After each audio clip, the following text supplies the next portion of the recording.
Good afternoon, Liberty High School, and welcome back to KLHS. Today is Thursday, December 19th. In today's show, we'll be looking at two mini docs about our Blue Jays, whose incredible journey of a story is being heard today. That's right. The first story we'll get into is by senior Addison Asby by Morgan Gable and her journey through cheerleading. Next, we'll head to a story on freshman Mia Bowles and her story, covered by Lilia Kropp, Cheyenne Franklin, Alyssa Pride, and Hallie Gravatt, and her recovery on hip dysplasia. Yes, these are some very interesting stories to hear. But before that, I'm Hallie Gravatt. I'm Lilia Kropp. And I'm Tishon Alexander, and this is KLHS.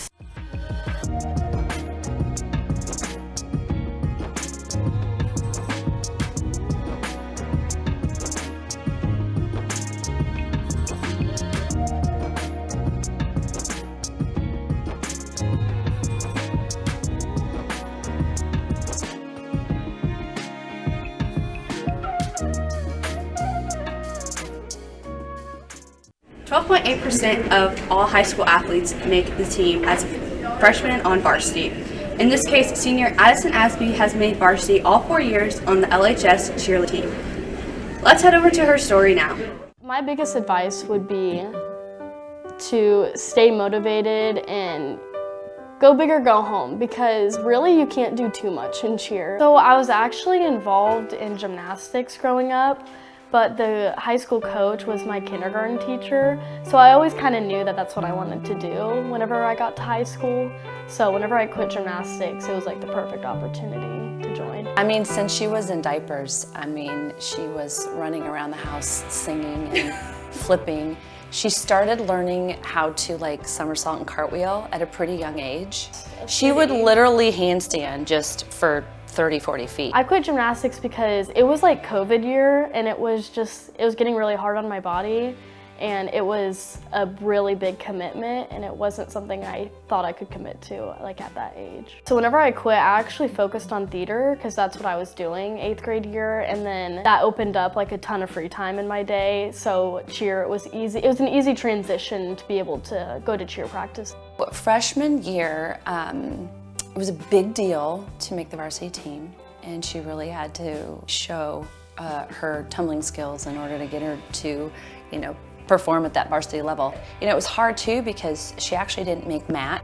You show up and you work hard like everybody else does, and you go to all the competitions and you stand at the mat and you cheer. I was a flyer my freshman and sophomore year, so I was in the air, and it was horrifying. I did not enjoy it. I love being on the ground way more. I'm the main base, so I have 2 hands on the foot. I'm on one of the sides, so that's what I do. I'm lifting up the flag.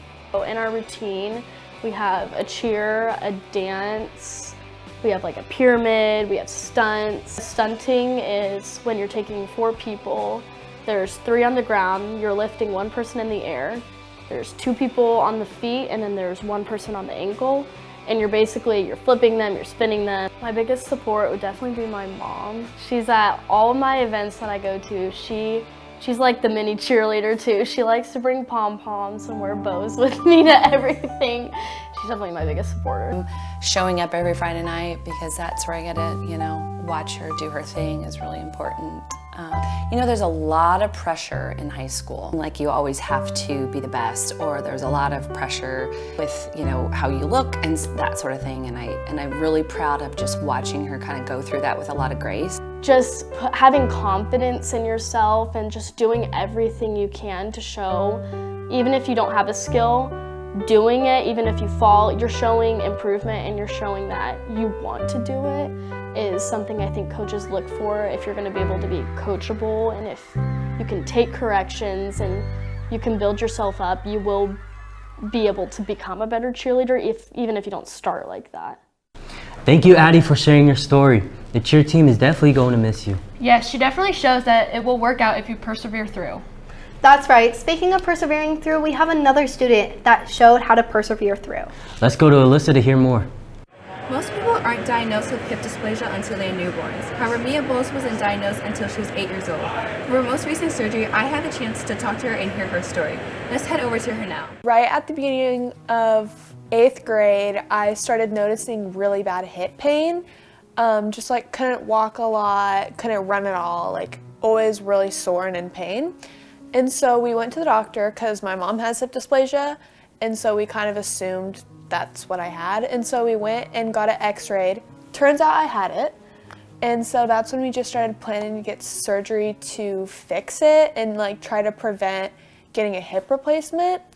It's a harder surgery to fix now, but the surgery that Mia has had done on both sides is meant to save your joint so that later you don't have to have a total hip replacement. So it's harder, but a better surgery. So we got that all scheduled, and then in May I had my first surgery on my right hip, and then we got my other one scheduled too just a couple weeks ago, October 25th. After about like 2 weeks, they take off the gauze and you can like kind of see the scars. And so like on both hips, I have like 6.5-inch scars, and then 2 like puncture holes on my leg. Cause my surgery, they did the like reconstruction half of it, but they also went in and scoped out my hip socket to see if it was like healthy and if this was the right thing to do. For the first probably 7 to 10 days, it's real hard for her to get up, make it to, you know, switching positions, getting into bed, changing clothes, doing all of those things. So she needed somebody there to help her and to just make sure she didn't fall. So she's not allowed to be alone for a while because we have to make sure we protect the reconstruction of the hip. And then I was finally able to go back to school after a week on crutches, like non-weight bearing, so I can't put like any weight on my left leg since it can like mess up the healing process. And then just for 6 to 8 mostly, I'm just on crutches and just trying to like not do anything to mess it up. It stopped me, so I do horseback riding as my sport, and so like I wasn't allowed to do it at all, and because like if you can't really walk, you can't do anything else. But I was disappointed for her that she was going to have to take so much time off of riding, and she had to stop dancing and just kind of have a boring summer this last summer, and then navigating school I was a little concerned for on crutches. Interacting with people's a lot different because like I'm on crutches, they're not. Like they have to be super duper careful around me, and I also have to be super duper careful, and it's just, yeah, being on crutches changes like everything. Not being able to exercise has also changed like my appetite and the things that I eat. So it's been like a big change. And like horseback riding, luckily you can kind of take a year off and that's okay. But it still was like a huge obstacle that I had to overcome. But now that I had the first one done and it went super well, and my second one's done and going super well too, my mindset has really changed, and I'm just like excited that it went well and that I'm getting it over with finally. Thank you, Mia, for sharing your story. And what a strong message. We're so glad you're fully recovered. We're also happy that you're back on your feet doing what you love most, horseback riding. Thank you to all of our on-air reporters as well as our behind-the-scenes production crew. And thank you to Addie and Mia for letting us share your stories. They were definitely a delight to hear. Make sure to tune to all of our shows at 129 Daily. And don't forget to follow all of our social media at KLHS_Jays. We'll see you guys next year, but reporting for KLHS, this has been T-Shawn Alexander, Lilia Krop, and Hadley Gravatt. Have a Merry Christmas and a Happy New Year.